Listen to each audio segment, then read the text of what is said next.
Kata Aisyah, kenapa anda mendoakan anak anda buruk? Kata ibunya Muslih, apa anda tidak tahu hai Aisyah, apa yang Muslih sudah katakan tentang anda? Kata Aisyah, tidak, saya enggak tahu sama sekali. Saya enggak ngerti apa-apa. Akhirnya ibunya Muslih ceritakan, telah tersebar berita waktu kau diunta sama Safwan, kau datang di pasukan, katanya kau berzina dan. Panjang lebar diceritain. Kata Aisyah, pada saat itu hajat saya hilang.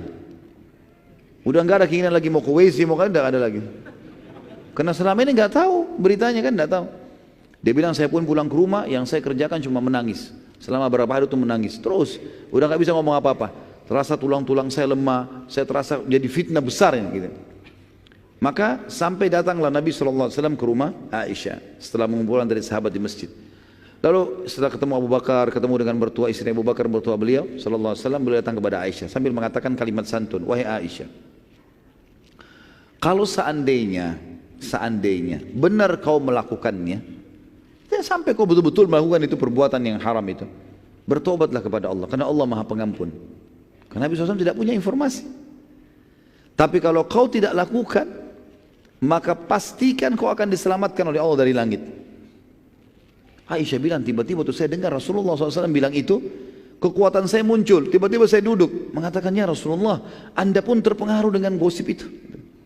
Berita itu juga membuat anda terpengaruh. Nabi SAW diam, karena tidak ada wahyu. Nabi kan juga bukan menuduh, Nabi bilang, kalau kau salah, taubat. Kalau tidak, yakinlah Allah akan tolong. Bijaksana sekali. Maka Aisyah mengatakan, saya menghadap ke ayah saya lalu berkata, hai ayahku, jawab Rasulullah SAW. Jangan diam. Beritahukan. Kata Abu Bakar apa? Saya tidak tahu saya harus jawab apa anakku. Mau bilang apa saya nggak tahu. Kalau Rasulullah aja tidak tahu, apalagi saya. Aisyah, bayangkan kalau di posisi kita pada saat kita di situ bagaimana itu? Suaminya Rasulullah sendiri yang biasa dapat wahyu dari langit, belum dapat wahyu. Orang satu Madinah sudah fitnahin dia. Abu Bakar pun tidak bisa bela. Tinggal ibunya, wahai ibuku, jawab Rasulullah SAW. Kata ibunya, saya juga tidak tahu harus jawab apa. Saya tidak tahu harus jawab apa Rasulullah SAW. Kata Aisyah pada saat itu, betul-betul saya merasa tidak ada penolong saya lagi. Dan saya merasa seluruh tulang-tulang saya kemudian mulai melemah kembali. Lalu dia bilang, demi Allah ya Rasulullah, aku tidak akan taubat karena aku tidak melakukannya. Dan aku hanya akan mengucapkan, saking bingungnya Aisyah sampai dia lupa namanya Nabi Yakub alaihissalam. Kan Nabi Yakub alaihissalam waktu Yusuf hilang, dia mengatakan dalam ayat innama ashku bathi wa huzni ilallah, saya keluhkan kesedihan saya dan masalah saya kepada Allah. Ya Aisyah mengatakan saya akan mengikuti, dia lupa namanya Nabi Yakub. Berapa kali diulangi sampai dia mengatakan hamba Allah yang saleh, bahwasanya saya akan keluhkan permasalahan saya kepada Allah gitu. Lalu tiba-tiba pada saat itu teman-teman sekalian terjadi keajaiban yang luar biasa. Rasulullah SAW berdiri, pergi ke sudut rumah Abu Bakar, lalu kemudian duduk, dan ini tanda-tanda beliau menerima wahyu. Setelah sebulan tidak ada wahyu sama sekali. Nabi SAW duduk, Abu Bakar tahu wahyu sedang datang, maka Abu Bakar mengambil selimut menutupi badan Nabi SAW sampai selesai. Maka Nabi SAW mengatakan, berdiri, terimalah berita gembira wahai Aisyah, Allah telah menurunkan pembebasanmu dari langit. Turun ayat menjelaskan kalau kau tidak zina, gitu kan? Maka Abu Bakar dengan gembira. Abu Bakar waktu itu bimbang kan, dia bingung. Waktu Nabi SAW masuk pertama di rumah, dia takut jangan sampai anaknya betul-betul. Waktu turun wahyu, Abu Bakar bilang saya takut jangan sampai ayat betul-betul membenarkan itu terjadi. Jadi bimbang sebagai seorang ayah, terjadi atau enggak nih. Maka waktu Nabi sampaikan kau bebas ya Aisyah, kata Abu Bakar, alhamdulillah wahai Aisyah, berterima kasih pada Nabi SAW. Kata Aisyah, saya tidak mau terima kasih pada Nabi. Saya akan terima kasih kepada Allah yang telah membebaskan saya gitu. Karena dia merasa Nabi tidak dukung dia gitu. Maka pada saat itu turunlah surah An-Nur.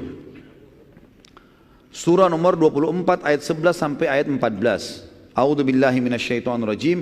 Innal ladzina ja'u bil ifki usbatum minkum la tahsabuhu syarran lakum bal huwa khairun lakum likulli imri'in minhum maktasaba minal itsm walladzi tawalla kibrahu minhum lahu 'adzabun 'adzim.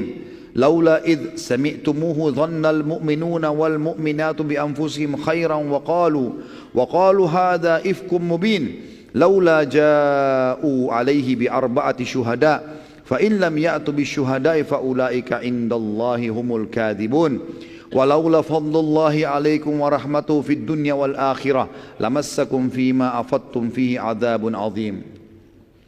Sesungguhnya orang-orang yang membawa berita bohong itu adalah dari golongan kamu juga, dari muslimin. Ya. Janganlah kamu mengira bahwasanya berita bohong itu buruk buat kamu. Bahkan itu baik buat kamu. Tiap-tiap orang dari mereka akan mendapatkan balasan dari dosa yang dikerjakan. Dan siapa di antara mereka yang mengambil bagian paling besar dari penyiaran berita bohong itu, baginya adab yang besar. Maksudnya si pimpinan orang munafik. Ayat 12. Mengapa di waktu kalian mendengarkan berita bohong itu, orang-orang mukmin dan mukminah tidak menyangka baik terhadap diri mereka sendiri? Dan mengapa mereka tidak berkata, ini adalah suatu berita bohong yang nyata? Khusus ayat 12 ini teman-teman turun kepada seorang sahabat namanya Abu Ayyub al-Ansari radhiyallahu anhu bersama istrinya. Dan itu tersebar gosip fitnahnya, ya, zinanya Aisyah. Maka sempat istrinya Abu Ayyub bertanya, wahai Abu Ayyub, bagaimana pendapatmu tentang gosip itu, tentang berita itu? Kata Abu Ayyub, wahai istriku, kira-kira menurut kamu siapa yang lebih baik, kamu atau Aisyah? Dia mengatakan Aisyah. Ketahuilah bahwasanya Safwan lebih baik daripada aku dan Aisyah lebih baik daripada kamu. Tidak mungkin. Lalu sebelumnya gini, Abu Ayyub bilang begini, wahai istriku, apa kau kira-kira bisa berzina enggak? Kira-kira dalam kondisi imanmu sekarang, kau bisa selingkuh enggak? Dia bilang tidak. Terus kata Abu Ayyub, kalau saya kira-kira bisa selingkuh enggak menurut kamu? Dia bilang tidak mungkin. Dengan keimananmu enggak mungkin. Lalu kata Abu Ayyub, Safwan lebih baik daripada saya dan Aisyah lebih baik daripada kamu. Berarti tidak mungkin mereka berzina. Seperti itulah. Maka ayat ini turun menjelaskan. Kata Allah SWT, mengapa di waktu ya mendengar berita bohong itu orang-orang mukmin dan mukminah tidak bersangka baik pada diri mereka sendiri, dan kenapa mereka tidak berkata ini adalah suatu berita bohong yang nyata. Jadi kalau ada gosip tentang seorang tokoh muslim dan itu bohong, kita harus bantah. Nggak boleh diam, jangan ikut-ikutan gosipin, gitu kan. Ayat 13, mengapa mereka yang menuduh itu tidak mendatangkan 4 orang saksi? Yang mengatakan Aisyah zina sama Safwan, datangkan 4 orang saksi. Harus, syaratnya dalam Islam kalau orang menuduh orang zina harus 4 orang saksi, 4-empatnya menyaksikan tempat yang sama, baju yang sama, waktu yang sama. Kalau yang satu lihat pagi, yang satu lihat malam, nggak jadi. Yang bawa jadi saksi kalau cuma 3 orang atau 2 orang dicambuk mereka. Gak bisa, harus 4 saksi. Oleh karena itu mereka tidak karena mereka tidak datangkan saksi, maka mereka di sisi Allah adalah pendusta. Ayat 14, sekiranya tidak ada karunia Allah dan rahmatnya kepada kaum semua, kepada kamu semua di dunia dan di akhirat, niscaya kalian akan ditimpa azab yang besar karena pembicaraan tentang berita bohong itu. Izinkan saya teman-teman tutup dengan yang terakhir, karena kita akan saya usahakan malam ini selesaikan suku-suku yang menyerang Madinah ini, dan kita akan masuk insya Allah pertemuan bulan depan di perang Khandak, ya, karena tinggal satu lagi, dan ini cuma pendek saja, perang Badar kecil, ya. Tentu tadi kisah Ifk sudah selesai, alhamdulillah sudah selesai, dan ini pembebasan Aisyah radhiyallahu anha dari langit ketujuh, ya, tentang bebasnya beliau dari zina. Dan ada beberapa orang sahabat, ya, yang sempat menyebarkan gosip dan dicambuk, termasuk Muslim bin Abi Muslih, sepupunya ya Abu Bakar. Kemudian juga ada Hamna binti Jahash, iparnya Nabi SAW, perempuan ini, saudaranya Zainab binti Jahash, ini juga dihukum, dicambuk karena menyebarin gosip, gitu kan. Sementara Abdullah bin Abi Salul selamat dari cambukan karena dia tidak sebutkan zina.